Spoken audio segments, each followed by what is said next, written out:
Hello and welcome back to The Note. Today we're going to discuss a topic on which I have no claims to be an expert, but about which it's increasingly important to know something, and that's the business of fashion and luxury goods. Only a few years ago it was a very restricted market, mostly in private hands. Now it is going through exponential growth. There has also been a boom in companies coming to market. What is going on? Is this sustainable? With me now to talk about this is the ideal expert on the subject. She's our fashion editor, Vanessa Friedman. Vanessa, thanks very much for joining me on The Note. Let's start by taking a look at what's happened to some of the more famous names that have come to market in the last few years. What's been driving this? What segments of the market are these different companies playing to?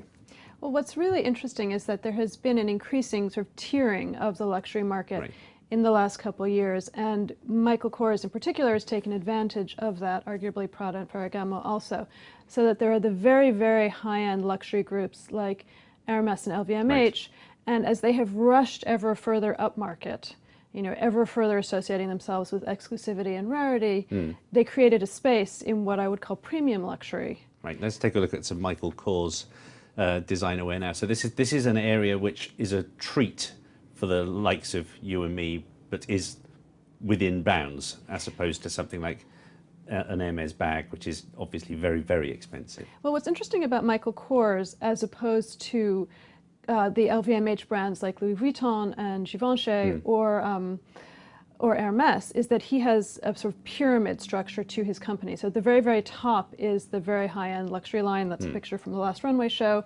But under that is a kind of broader base of more accessibly priced product under lines called Kors by Michael Kors, Michael Kors. Okay. And they really support the revenue stream. Okay, so there's been some filling out of the market or filling in of the gaps. Now let's take a look at, in the longer term, at some of the very famous names that have been around for a while. And obviously the Hermes growth puts the rest of them in the shade, but if you look squint, you can see that all of them there have multiplied some tenfold over the last 2 decades. What has driven this expansion? Is there an underlying growth in the market they're serving? Well, largely it's actually geographic expansion. It's it's the Chinese market, it's what we call the BRICS, the Indian, the Russian market, the South American market, and the fact that these brands really are now completely international. Own that entire chunk of consumers, no matter where they live. So a Cartier watch, of which we've got a beautiful photo, is a similarly impressive statement wherever you are in the world. It's an internationally recognized brand at this point. Absolutely, it's a flag of being in a certain group of achievement, and that means the same thing no matter where you are in the world. Now, mostly in markets, everything does come down to China. If we take a look at this, it certainly looks as though a lot of the global expansion in luxury and in fashion is down to China. But is it as simple as just looking at volumes within China? Well, clearly over, say, 2 or 3 years ago, the Chinese market drove the growth of the luxury industry. It was growing by double digits, high double digits, 19% a year.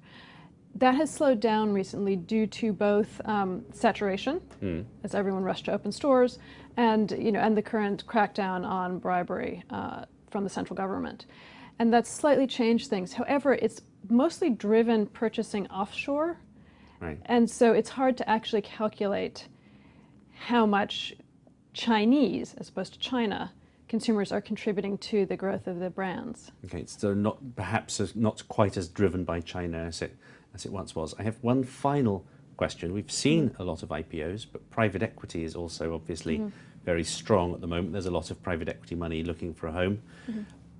Are we going to continue to see IPOs, or are we going to see people turn back to private equity, do you think? I think you're going to see a balancing of both. There's been a real sort of pendulum swing in the last couple of years. First it was all about private equity, then it was all about IPOs, and now we're seeing both. So for example, LVMH has said they're going to IPO their Marc Jacobs brand. Blackstone just invested in Versace. There are rumors Premier is going to buy Cavalli. So there's movement in both areas. Okay, Vanessa, thank you very much indeed. I hope that was a useful whistle-stop tour of the world of high fashion. There's obviously a lot of poverty, a lot of unhappiness in the world, but somehow or other, the world of high fashion still seems to be doing rather well.